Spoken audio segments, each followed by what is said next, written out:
Thank you very much.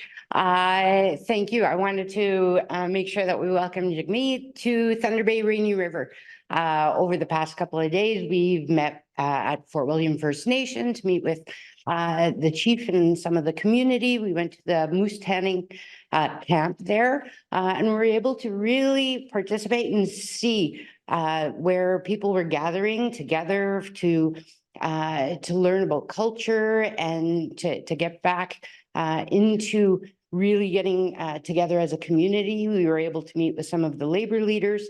And today we're here meeting with some seniors about the really important work that the NDP are doing across the country. And I think in a place like Thunder Bay Rainy River, it brings it all back together for our community about dental care, about the seniors and families that are going to be getting the care that they need, about the pharmacare and the access to diabetes medication and devices, as well as birth control, and that we're working so hard together to really make this a way where Canadians can be healthier with access to their health card and not a credit card. And then all the other pieces that we're hearing from the community and people that come to meet with us about different issues that not only here in the north, but across the country are reflected, and that we're working hard together to really face and make sure that we bring Canadians together and we're working for the people. So thank you, Jagmeet, for coming. Always a pleasure. Thanks so much, Yuk-Sem. We're really lucky to have Yuk-Sem as our candidate here in Thunder Bay Rainy River. She's a powerhouse and someone who cares deeply about the community and is going to be a great representative. And as Yuk-Sem said, we spent the past couple of days meeting with people across the region, across the city. We've heard from a lot of folks. We heard from workers, we heard from retirees, we've heard from families. And the message is clear. In the north, people are feeling the squeeze. They're telling us that things are more expensive than ever. They go in the grocery store, grocery prices are up. They go in to look at their bills, the rent is up, mortgage is up. And then they look at their things like their rent, their cell phone, and their internet fees. Things are just more expensive, and it's harder and harder to get ahead. And folks are telling me, they say that, the Liberals have let us down. They've been in power for 9 years and things are worse now. It's getting harder to get ahead. It feels like people are just barely able to get by.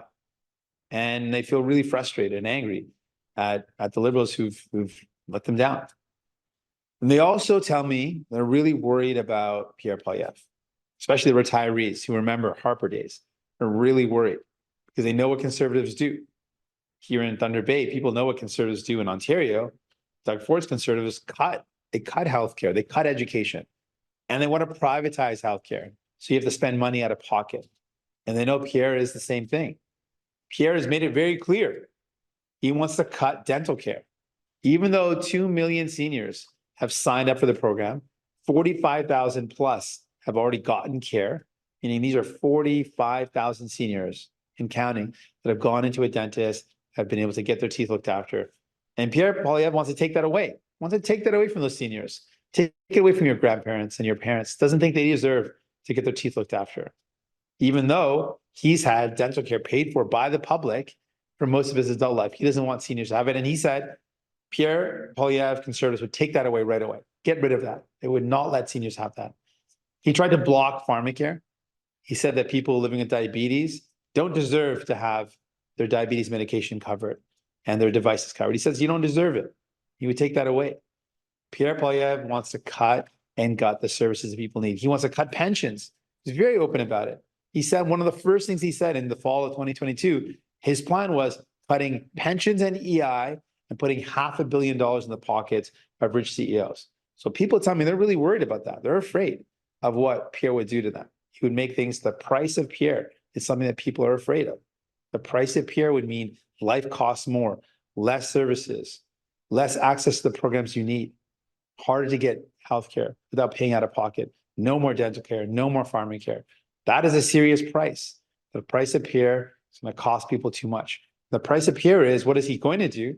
Well, he's going to cut the things that people need and put billions of dollars in the pockets of billionaires. That's what Conservatives do. They give money to the big corporations. That's what Harper did with the corporate handouts to the tune of billions of dollars while people are struggling to get by.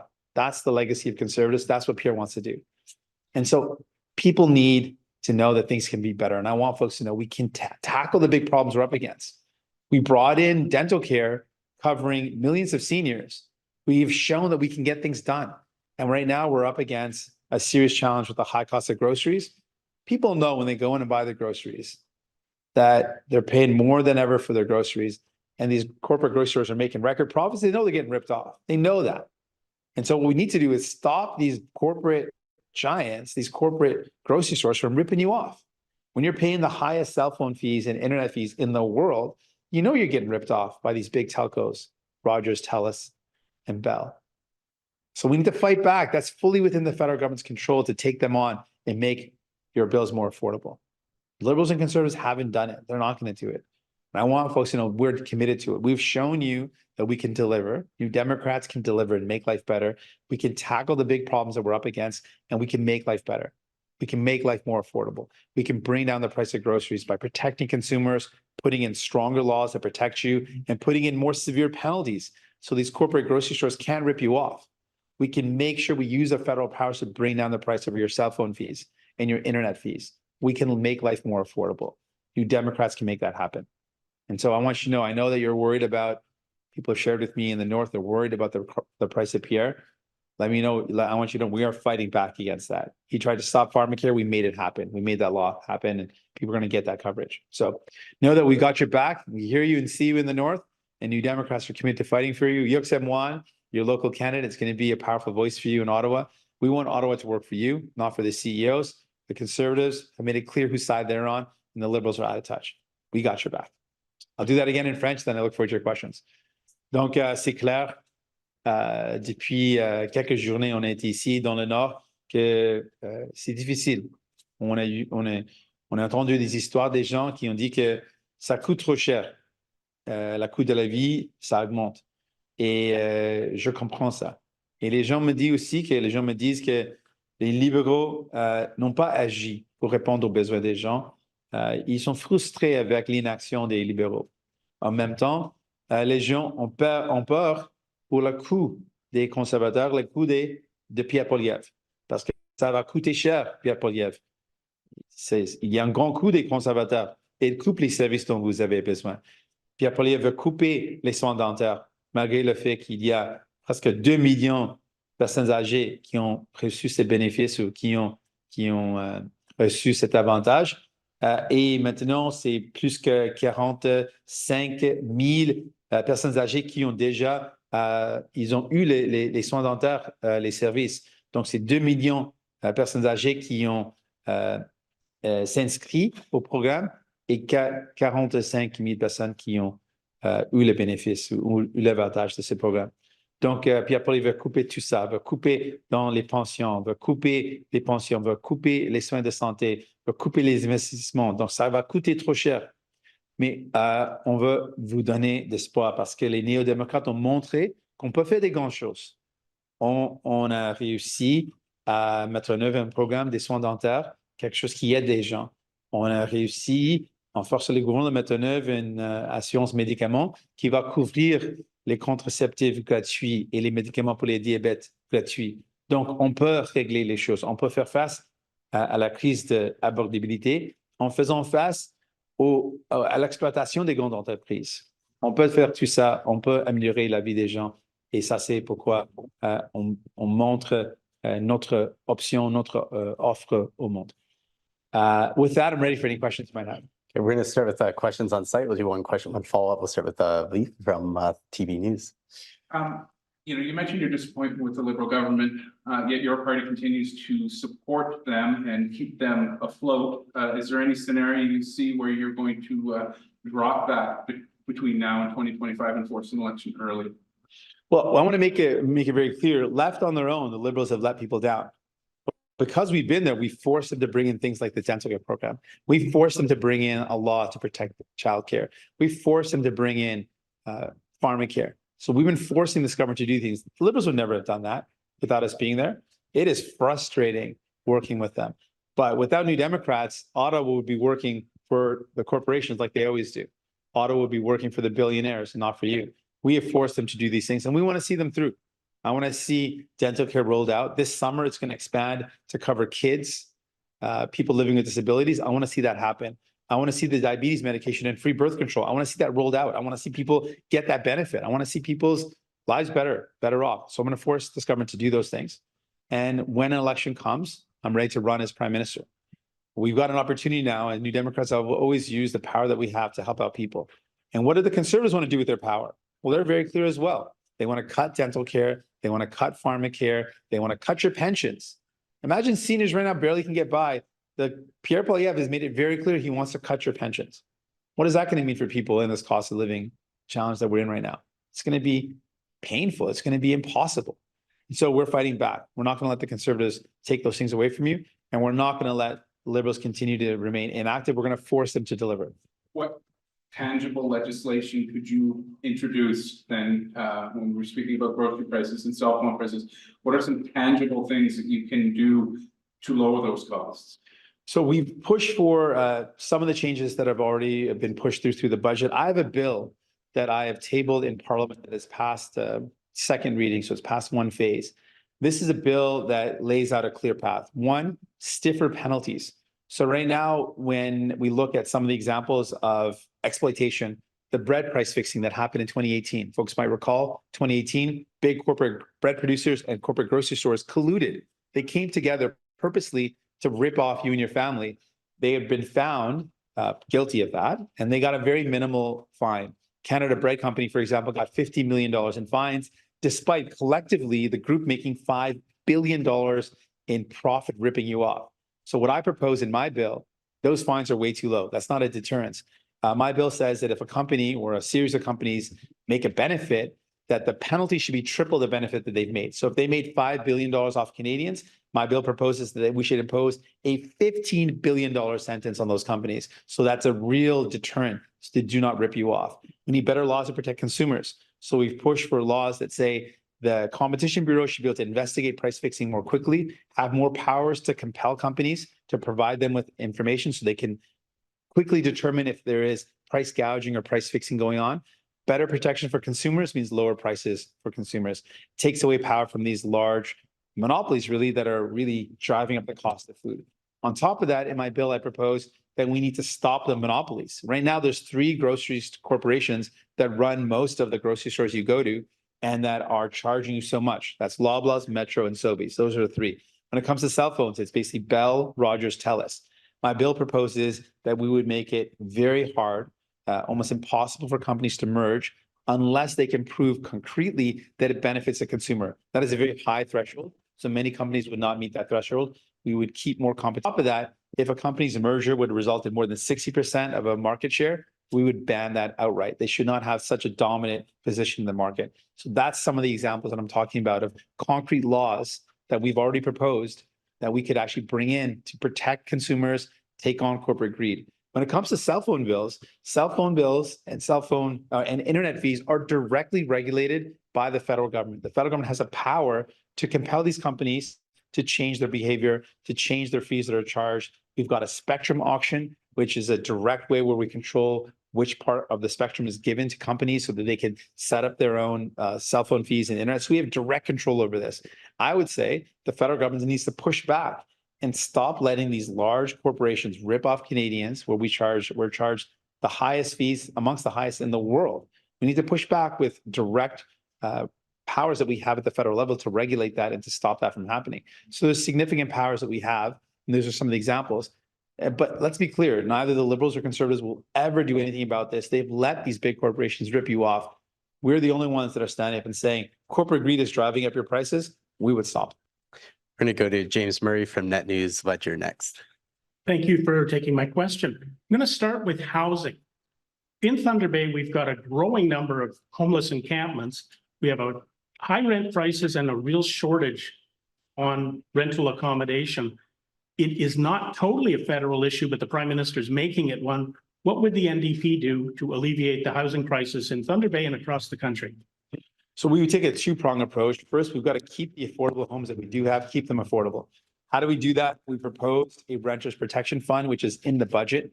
This is a fund that's been used very successfully in BC. And so what we're seeing a lot is that there is a building or a place where people are renting that is affordable. And then a large corporate landlord comes in and wants to buy that building, kicking out the tenants, they renovate the place, and then they put the rent up double, triple what it was before. No one can afford to live there unless you've got deep pockets. So we would stop that from happening with a renters protection fund that would keep those rental units affordable. We are losing 11 affordable homes, affordable apartments or homes for every one that's being built. That is a losing battle. So we've got to keep the affordability that we do have. That's step one. Step two is we believe we need to build affordable homes, not just any old homes. You'll hear liberals and conservatives talk about building, but building what? If you build more luxury condos, you build more luxury homes, that is not going to actually address the affordability. We need to build affordable homes. We need to look at every option on the table. That includes non-market housing, cooperative housing. So non-market housing, imagine a building that's built where the owner is a community organization whose only goal is to keep the rent affordable. That is a very different scenario than a corporate landlord who's got to make profits and give those back to the dividend, or give them back in terms of dividends, or show proof that they're giving a return on investment to their shareholder. Talking about community-owned buildings where the rent is kept affordable because that is the goal of the community organization. Or cooperatives where everyone who lives in the building or lives in the unit, everyone there is an owner. The tenants are also the owners. That's another way to keep the rent affordable, to keep housing affordable. We've got to build affordable if we want to see affordability. Just building more expensive homes is not going to solve the problem. We need private development. We need some of that building to happen, but we also need to purposely build homes that people can actually afford. That's something that neither conservatives nor the liberals have been very clear about. Do you have a follow-up? Yeah, and shifting over to the Indigenous side. Jordan's principle is a real benefit to Indigenous families on many, many levels. Second here. However, what's happening in that process is that everything's taking forever. What can be done to speed that up? Can you pressure the government on that? Yeah, it's one of the things that I raised as a concern before I made a decision to support the budget. I said that reports have come out that 75% of the time, basically only 1 out of 3 times, so 2 out of 3 times, so no, 66%, almost 70% of the time, the government is missing the deadlines that were set for Jordan's principle. So Jordan's principle is if you've got an Indigenous child that needs care, instead of fighting about whose jurisdiction it is, the kid should get care first and then worry about jurisdiction afterwards. Well, that's a good principle, but it's only being met a third of the time. So 70% of the time, that's not even being met, and they're exceeding the 12-hour threshold, which should be determining those decisions, in which those decisions should be determined. So I've said to the Prime Minister very directly, this has got to be fixed. I've raised this concern directly. The Prime Minister has heard my concern about this, and we're going to continue to put pressure on the Liberal government to fix this. This is wrong. It should not be happening. We want to make sure that Jordan's principle is upheld and is followed through on, and that means quick decision-making and not the delays that we're seeing. We're going to go to Mark from CBC next. Mark. Oh. Yeah, sure. So there's a shortage of healthcare specialists in Thunder Bay, and let alone rural communities. What will you do to attract more specialists in that field to come to Northwestern Ontario and stay here? What we've seen from the Conservative government here in Ontario is that they don't care. They don't care about the North. They don't care about attracting doctors out here. People don't have family doctors, and the provincial government's not even willing to disclose how big the gap is. Questions were asked in Queen's Park about how big is this gap between what people need and what's available. They're not willing to answer. And that's with family doctors, let alone the expert gap that was raised in the question. So this is a serious problem, and the Conservative government here in Ontario has no interest in actually solving this problem. And frankly, the Liberal government hasn't used the powers that it has to compel provinces to follow through on the Canada Health Act, which makes it very clear that we should be using every bit of public dollars towards public care. Not a cent of public money should go towards private for-profit care. Because we know what happens when you spend money on private for-profit care, some of that money ends up in the pockets of a rich corporation. So our solution is, let's use the power we have with the Canada Health Act, ensure that when we make investments at the federal level, what New Democrats would do, what I would do as Prime Minister is say, we're going to invest in a province. We're going to make sure you have the money necessary to hire the doctors and the frontline healthcare workers and the experts, the specialists that you need. But we need a guarantee that if we make these investments, 1, the money will be spent on healthcare. 2, none of it's going to go to a for-profit clinic where we know a big chunk of the money ends up going into a pocket of a rich corporation. That is a waste. and that means less quality care. So we could use the levers we have at the federal level to support more experts in community, more specialists in community. And the final thing I would add to that is, we know there's a lot of internationally trained specialists and other healthcare workers that haven't had their credentials recognized. New Democrats would ensure that there's a process in place where we recognize those credentials. We have those specialists, those healthcare workers working in their fields and contributing back to Canadians and addressing the shortage of healthcare workers. You have a follow-up, Mark? Yeah, so as you've seen, you know, frontline workers and first responders in remote communities especially play a vital part to the community. And it seems to be like there's a large amount of burnout rate. What will you guys do to provide mental health services for frontline workers, especially who work in frontline communities or in remote communities? Remote communities, yeah. I would say what I've heard from the frontline healthcare workers, they've got three principles. They say one is to prevent burnout, we need to retain the workers we have, because the worker shortage is putting more pressure on the workers that are there, and so then that's increasing burnout. So let's retain the workers we have. Let's train more workers. Let's make sure that we train more. We need to have more workers, and let's respect the workers we have.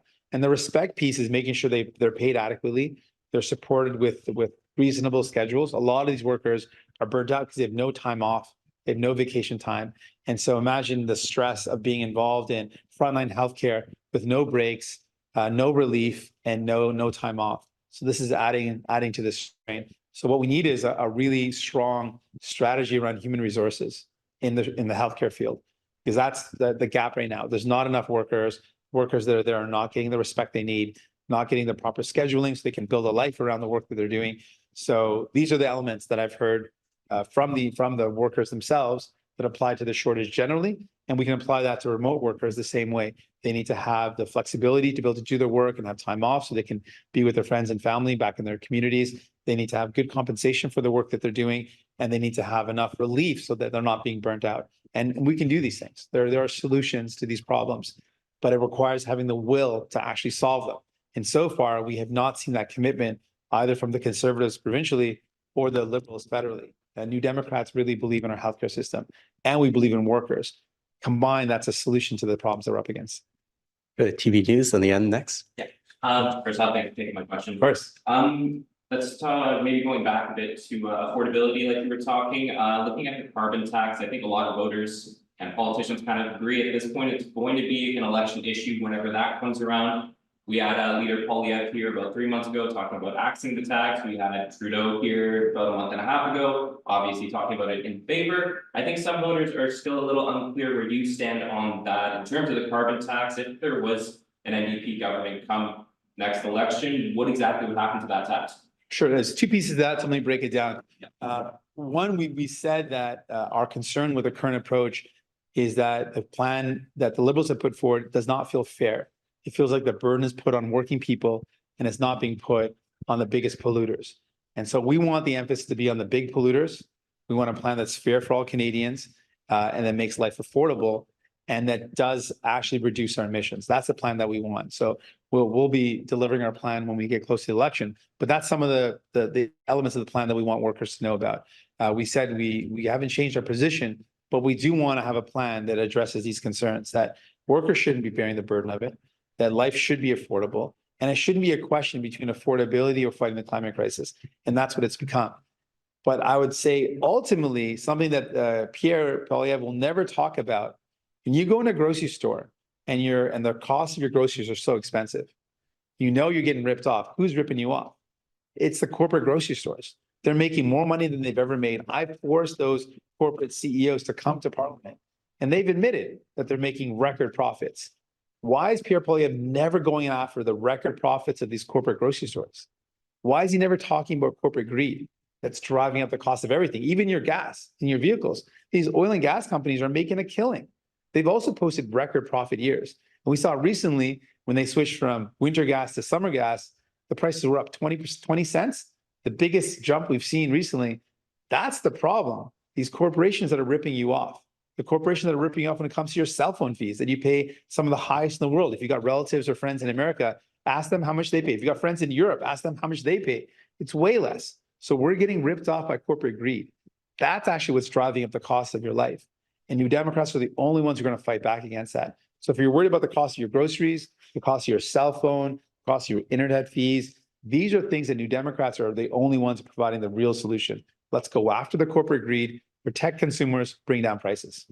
The follow-up. And yeah, follow up saying with the carbon tax, I'm speaking to people over the last year or so, I've heard people who are entirely against it, others who are all in favor, but I'm hearing a lot now that are kind of in the middle, who agree with the tax in some sense, but say it disproportionately affects us in Northern Ontario based on how expensive it is to heat our homes up here. It gets very cold in the winter. Do you think there's a middle ground for an NDP government where proportional costing could be a possibility?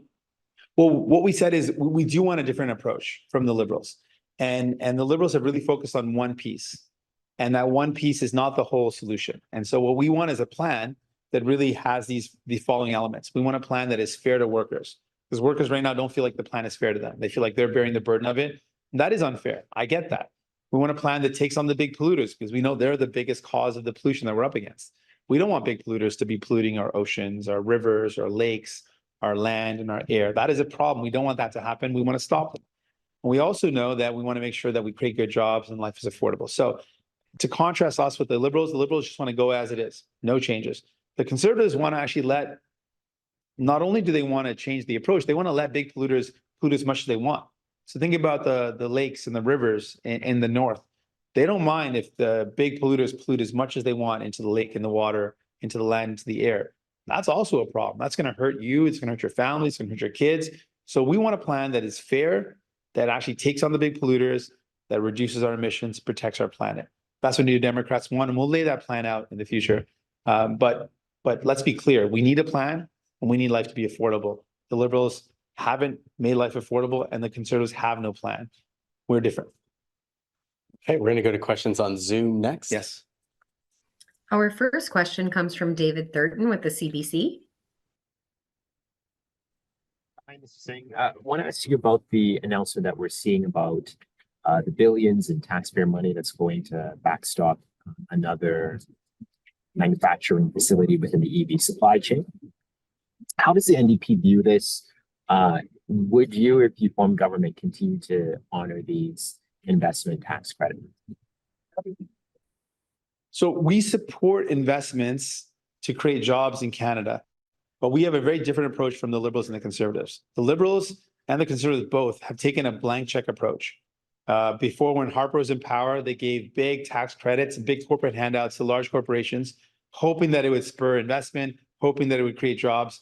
But many of those companies took the money and left. I remember going to one of those protests, one of those rallies in London, Ontario, where a subsidiary of Caterpillar received a big corporate handout from the Conservatives at the time, and they shut their factory down in London. They took the money and left. There's no strings attached to the money, so they just took it and left. And my concern with the investments that Liberals are making is I want to see ironclad guarantees that the investments that are being made are tied to good wages, good jobs, good union jobs, and that those investments are there for the long term. I need to see those guarantees. That's what New Democrats would do differently. Anytime we spend public money, we would ensure that there's ironclad guarantees that ensure that every cent that we spend on creating jobs in our country goes towards creating jobs, Canadian jobs. We know that a lot of concern that workers have raised about the next gen plant in Windsor, in the surrounding area, that their jobs that were supposed to be Canadian jobs are being done by temporary foreign workers. And that is not acceptable. That's wrong. We need to see jobs being created in Canada for Canadians. And if we're spending our public money, that's where the work should be. That's where the job should be. And so that's the difference between us and the Liberals and the Conservatives. We want to see guarantees that investments create jobs for Canadians. This is the first time we've heard you mention the price of Pierre Poilievre. Was this message any different from what you've been saying in the past? And do you think perhaps that your original messaging maybe was not resonating? Well, I want people to know the price of Pierre, because the price of Poilievre is costly. There is a cost to Conservatives. Conservatives are very costly, and people in Ontario know that. Wherever we go across the country where Conservatives are in power, people have seen what Conservatives do. They cut the healthcare you need. You end up paying more out of pocket for your healthcare that should be covered, should be a part of a free universal program, but you end up spending out of pocket. They cut education. They cut investments in housing. They make things worse for workers. And I want people to know the price of Polyev, that when it comes to your pensions, Polyev's going to cut your pensions. And I just spoke with some retirees. They're living on a fixed income, and it is tough. And if their pensions were cut even further, imagine how hard it would be for them. It would be unimaginable. And people need to know that. They need to know the price of Pierre, the price of Polyev. And I want to put to them the hope that we bring. New Democrats have shown that we can tackle the big problems. We brought in things like dental care and pharmacare. We brought in these big things. We can solve the challenges we're up against. We're not going to solve it with cheap slogans. We're not going to solve these things by simplifying things that are very complex. We're going to speak honestly to voters and honestly to workers about the fact that we can solve these problems. People have told me that they're worried about Pierre. And I want folks to know that I see why you're worried. He's going to hurt people. He's going to cut the things you need. He's going to attack workers. But we can solve the problems we have. We know that things are costly because of corporate greed. So let's put in better protections for consumers. We know our cell phone fees are high. Our internet fees are high. Well, let's use the federal powers we have to regulate that and bring down the prices. There are solutions to building homes that are affordable. We can do that. But it's not going to come from the costly conservatives because the price of Pierre is too much. Our next question comes from the CBC in Thunder Bay. Michelle Allen has submitted her question in writing. She asks, how will you make dental care and pharmacare more accessible in remote First Nations? I appreciate the question. It was something that was on our mind when we were pushing for dental care and pharmacare in the first place. For dental care, we push for a fund that is available to ensure that there's more access to programs in more northern and remote areas. So we're going to continue to monitor that that fund works and find other ways to support more access in the north and in rural communities. When it comes to pharmacare, it is actually a very important tool to providing preventative care. The cost of people not being able to take medication means they end up in an emergency room.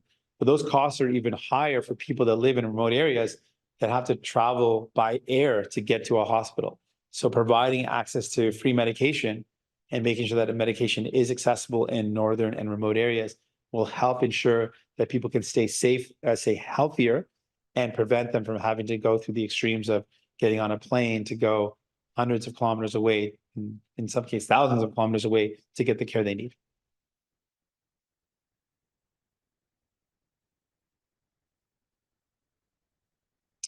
Back to you, Lana. Michelle has a follow-up here. She writes, how will you make it easier for First Nations people who have to travel elsewhere for care to access supports? What will you do to make the process more affordable and efficient? Well, like anytime we have matters that impact Indigenous communities, we want to hear from the Indigenous communities around what the best solutions are. I think often there's an assumption that Ottawa knows best, and more so, Indigenous communities know the best way to respond to those challenges. A lot of it is providing the adequate funding, making sure we follow through on commitments already made in treaty to Indigenous communities. So following through those commitments, making sure the investments are there, but really working with Indigenous communities to solve the problems and having their solutions lead instead of having Ottawa lead when those communities might have better solutions. And we should be working in collaboration with Indigenous communities with these type of challenges anytime we're up against them. We don't have any more questions at this time on the Zoom, so this will conclude our press conference. Thanks so much. Appreciate everyone that was here. Appreciate you all. Thank you. Merci. Thanks, Yuk-Sem. Merci.